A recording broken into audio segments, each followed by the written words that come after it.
మహిళలకి మరో good news. దీపం 2 పథకంలో భారీ మార్పులు. ఇక ముందే బ్యాంక్ ఖాతాలోకి డబ్బులు. ఆంధ్రప్రదేశ్ ప్రభుత్వం మహిళల సంక్షేమానికి అత్యంత ప్రాధాన్యత ఇస్తూ అమలు చేస్తున్న దీపం 2 స్కీమ్లో మరో కీలక నిర్ణయం తీసుకుంది. రాష్ట్రంలోని అర్హులైన కుటుంబాలకి సంవత్సరానికి 3 ఉచిత ఎల్పీజీ సిలిండర్లు అందించే ఈ పథకంలో ఇప్పటి వరకు ఉన్న విధానాన్ని పూర్తిగా మార్చేందుకు ప్రభుత్వం ఆమోదం తెలిపింది. ఇప్పటి వరకు లబ్ధిదారులు ముందుగా తమ సొంత డబ్బులతో గ్యాస్ సిలిండర్లు బుక్ చేసుకొని కొనుగోలు చేయవలసి వచ్చేది. అనంతరం ప్రభుత్వం ఆ మొత్తాన్ని వారి బ్యాంక్ ఖాతాలోకి రీయింబర్స్ చేసేది. ఈ విధానం కారణంగా చాలామంది మహిళలు ముందుగా డబ్బులు సమకూర్చుకోవడంలో ఇబ్బందులు ఎదుర్కొనేవారు. ఈ సమస్యని పూర్తిగా తొలగించేందుకు ప్రభుత్వం కొత్త విధానాన్ని తీసుకొచ్చింది. ఇకపై సిలిండర్ బుక్ చేసిన తర్వాత డబ్బులు రావడం కాదు, నిర్ణీత షెడ్యూల్ ప్రకారం ముందుగానే లబ్ధిదారుల బ్యాంక్ ఖాతాలోకి నగదు జమ చేయనున్నారు. దీంతో మహిళలకి ఎలాంటి ముందు ఆర్థిక భారం ఉండదు. అసలు దీపం 2 పథకంలో ఏం మారింది? ఇప్పటి వరకు లబ్ధిదారులు ముందుగా గ్యాస్ సిలిండర్లు కొనుగోలు చేసి తర్వాత ప్రభుత్వం నుంచి డబ్బులు తిరిగి పొందేవారు. దీంతో చాలామంది మహిళలు సిలిండర్లు కొనుగోలు చేయడానికి అప్పులు చేయవలసిన పరిస్థితులు కూడా ఏర్పడేవి. ప్రభుత్వం తాజాగా తీసుకున్న నిర్ణయం ప్రకారం ఇకపై ఈ విధానానికి పూర్తిగా స్వస్తి పలకనుంది. సిలిండర్ బుక్ చేసిన తర్వాత డబ్బులు జమ చేసే విధానాన్ని తొలగించి ముందుగానే లబ్ధిదారుల బ్యాంక్ ఖాతాలోకి నగదు జమ చేయనున్నారు.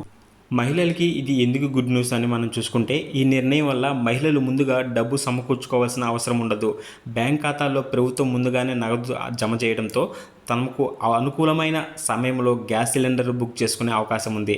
ప్రత్యేక గ్రామీణ ప్రాంతాల్లో నివసించే నిరుపేద కుటుంబాలకు ఈ మార్పు ఎంతగానో ఉపశమనం కలిగించనుంది. ఎవరిని అప్పడకుండా ముందుగా ఖర్చు లేకుండా గ్యాస్ సిలిండర్ పొందే అవకాశం కలుగుతుంది. లబ్ధిదారులకి ఎలాంటి ఆర్థిక ఇబ్బందులు లేకుండా సంక్షేమ పథకాలు ప్రజలకు నేరుగా అందించాలనే ఉద్దేశంతో ప్రభుత్వం ఈ కొత్త విధానాన్ని అమలు చేయాలని నిర్ణయించింది. డీబీటీ వ్యవస్థను మరింత పారదర్శకంగా మార్చి మహిళలకి సమయాన్ని ఆర్థిక సహాయం అందడమే ప్రధాన లక్ష్యంగా పేర్కొంది. ఈ నిర్ణయం వల్ల కలిగే ప్రయోజనాలు మనం చూసుకుంటే, సిలిండర్ కొనడానికి ముందుగా డబ్బులు వెతుకోవాల్సిన అవసరం ఉండదు. ప్రభుత్వం నేరుగా బ్యాంక్ ఖాతాల్లోకి నగదు జమ చేస్తుంది. మహిళలపై ఆర్థిక భారం తగ్గుతుంది. డీబీటీ ద్వారా పారదర్శకంగా చెల్లింపులు జరుగుతున్నాయి. గ్రామీణ కుటుంబాలు ఎక్కువ ప్రయోజనం కలుగుతుంది. దీపం 2 పథకానికి భారీ నిధులు విడుదల. ఆంధ్రప్రదేశ్ ప్రభుత్వం దీపం 2 పథకం అమలు కోసం 139.53 కోట్లు విడుదల చేసింది. ఈ నిధులతో ఆగస్టు, అక్టోబర్ త్రైమాసికానికి అర్హులైన లబ్ధిదారులకి దీపం గ్యాస్ సిలిండర్ల సరఫరా చేపట్టనుంది. అర్హులైన కుటుంబాలకి సబ్సిడీతో గ్యాస్ సిలిండర్లు అందేలా ప్రభుత్వం చర్యలు చేపడుతుంది. కొత్త విధానం ప్రకారం ప్రభుత్వం నిర్ణయించిన షెడ్యూల్ మేరకు బ్యాంక్ ఖాతాలో నగదు జమ చేస్తుంది. సిలిండర్ బుక్ చేసిన తర్వాత మాత్రమే డబ్బులు వస్తాయనే పాత విధానానికి బదులుగా ముందుగానే నగదు జమ చేసే విధానాన్ని అమలు చేయనున్నారు. ప్రభుత్వం డీబీటీ విధానంలో చెల్లింపులు చేయనున్నందున లబ్ధిదారులు తమ బ్యాంక్ ఖాతా వివరాలు సక్రమంగా ఉన్నాయో లేదో ముందుగానే నిర్ధారించుకోవాలి. ఆధార్ నెంబర్ బ్యాంక్ నెంబర్కి లింక్ అయి ఉందో లేదో చూసుకోవాలి. ఖాతా యాక్టివ్గా ఉందా లేదా చూసుకోవాలి. మొబైల్ నెంబర్ బ్యాంక్ ఖాతాకి నమోదు చేసి ఉండాలి. ఎల్పీజీ కనెక్షన్ వివరాలు మరియు కుటుంబ సమాచారం సరిగా ఉండాలి. ప్రభుత్వం కోరిన వివరాలు ఎప్పటికప్పుడు అప్డేట్ చేసి ఉంచాలి. దీపం 2 స్కీమ్ చెల్లింపులు నేరుగా బ్యాంక్ ఖాతాలో జమ కావాలంటే ఆధార్ మరియు బ్యాంక్ ఖాతా అనుసంధానం సరిగా ఉండడం చాలా అవసరం. వివరాల్లో ఏమైనా తప్పులు ఉంటే చెల్లింపులు ఆలస్యం కావడం లేదా విఫలమయ్యే అవకాశం ఉంటుంది.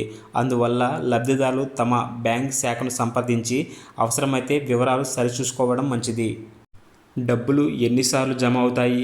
ప్రభుత్వం ప్రకటించిన కొత్త విధానం ప్రకారం ప్రతి 4 నెలలకి ఒకసారి బ్యాంక్ ఖాతాలో ఆర్థిక సహాయం జమ కానుంది. సంవత్సరానికి ఎన్ని సిలిండర్లకి సహాయం లభిస్తుంది?